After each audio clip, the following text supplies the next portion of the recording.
Après, il y a 10 minutes, non, 10 minutes, allez. Après, il y a la dimension narcissique, c'est intéressant aussi. Parce que, dans les années 2000, le management a stimulé la dimension narcissique de chacun. C'est-à-dire, voilà, ce qu'on demande, c'est dur, c'est difficile, mais, vous allez voir si vous jouez le jeu, vous allez développer en vous des capacités, des potentiels que vous n'imaginiez même pas. Et là, ça s'est traduit aussi dans les textes d'entreprise par un mot qu'on retrouve partout. Nous allons vous faire grandir. Nous allons vous faire grandir. C'est-à-dire que vous allez développer en vous des qualités que vous ne soupçonniez pas. Vous allez vous mettre en concurrence avec les autres. Vous allez être meilleur que les clients, meilleur que vos collègues. Et donc, c'est vraiment une sorte de sollicitation du registre narcissique pour embarquer les gens dans cette nouvelle idéologie managériale, pour qu'ils y trouvent leur intérêt, qu'ils cherchent à en sortir leur épingle du jeu. Et c'est vrai que ça a pris notamment sur les jeunes, parce qu'ils ont mis aussi une dimension plus ludique. Hein. Bon, on pourrait en discuter si vous voulez en discuter après. Mais bon, il y a cet aspect-là. Donc, je vais m'arrêter sur ce deuxième aspect qui est essayer d'arracher, de séduire, de convaincre, etc.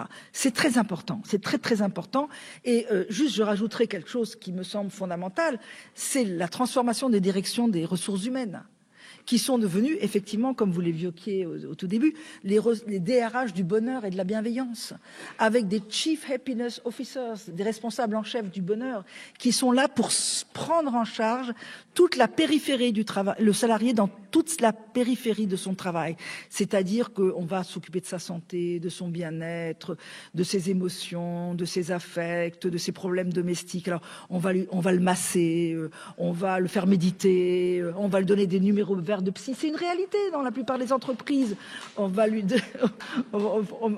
mais c'est ça. On va lui donner des conciergeries pour prendre en charge tous les aspects domestiques. Il y en a même qui s'occupent d'envoyer des fleurs à madame si monsieur reste trop longtemps au bureau pour qu'elle fasse pas la gueule quand il rentre. Enfin, bon, non mais c'est vrai, c'est comme Ford.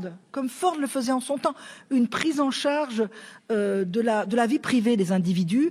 On va les aider à arrêter de fumer, de pas trop manger pour pas avoir du cholestérol ou du diabète. On s'occupe de tout. C'est ce que disent les DRH. On est là pour vous, on s'occupe de tout. Vous n'avez qu'à travailler. Bon, c'est ça. C'est vraiment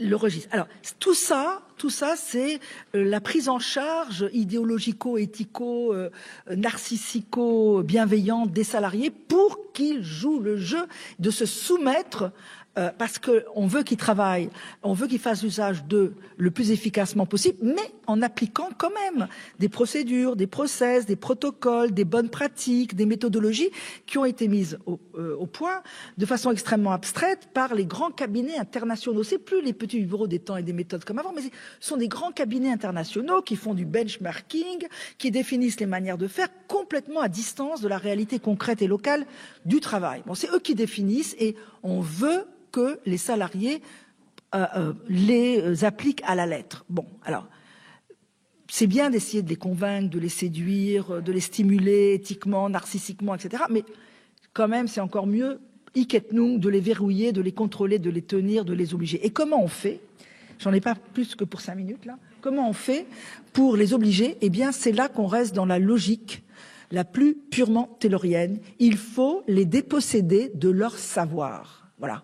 Si on veut que les salariés ne s'opposent pas, ne contestent pas, n'imposent pas un autre point de vue sur leur travail, n'imposent pas des valeurs et des règles professionnelles autres que celles qu'on veut voir à l'œuvre, il faut les déposséder de leur métier, de leur savoir et de leur expérience. Et je vais vous dire comment on fait. On ne peut plus faire comme Taylor l'avait fait. Comment on fait? Eh bien, c'est là qu'on observe un phénomène extrêmement intéressant qu'on voit se diffuser de façon très générale et systématiquement dans les entreprises du public comme du privé, et c'est le changement perpétuel. Le changement perpétuel qui vise à rendre obsolètes les savoirs et l'expérience et les métiers des salariés.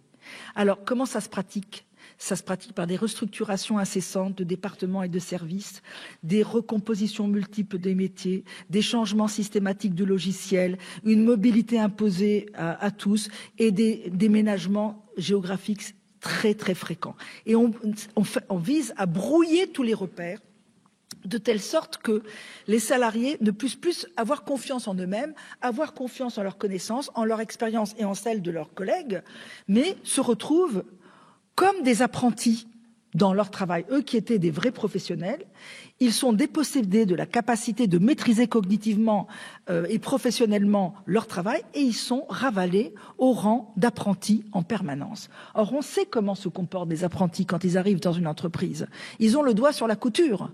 C'est pas eux qui vont contester, imposer, dire « Ah non, on pourrait travailler autrement, on pourrait s'y prendre mieux, moi je sais que, etc. » Non, un apprenti, il se moule, il obéit, il est soumis par définition. Il ne peut se faire valoir d'aucune légitimité à contester quoi que ce soit. D'abord, il est tout seul dans son coin, il ne sait pas, etc. Et c'est à ce statut-là que sont ravalés une grande partie des professionnels dans notre pays, que ce soit dans le public comme dans le privé, où on voit des médecins, des infirmières qui ne s'y retrouvent plus, des enseignants à qui on change tout le temps les programmes, des opérateurs à qui on change leurs instruments de travail. C'est systématique. Alors, une partie, bien entendu, est liée à la nécessité d'évoluer. Il y a toujours la nécessité de transformer, de changer pour évoluer, pour s'adapter. Mais une bonne partie de ce changement est pensée comme un moyen de rendre les salariés plus, comme ils disent, enclins à respecter les consignes qu'on leur impose. Voilà. Et par exemple, je vous donnerai une toute petite anecdote, mais très courte.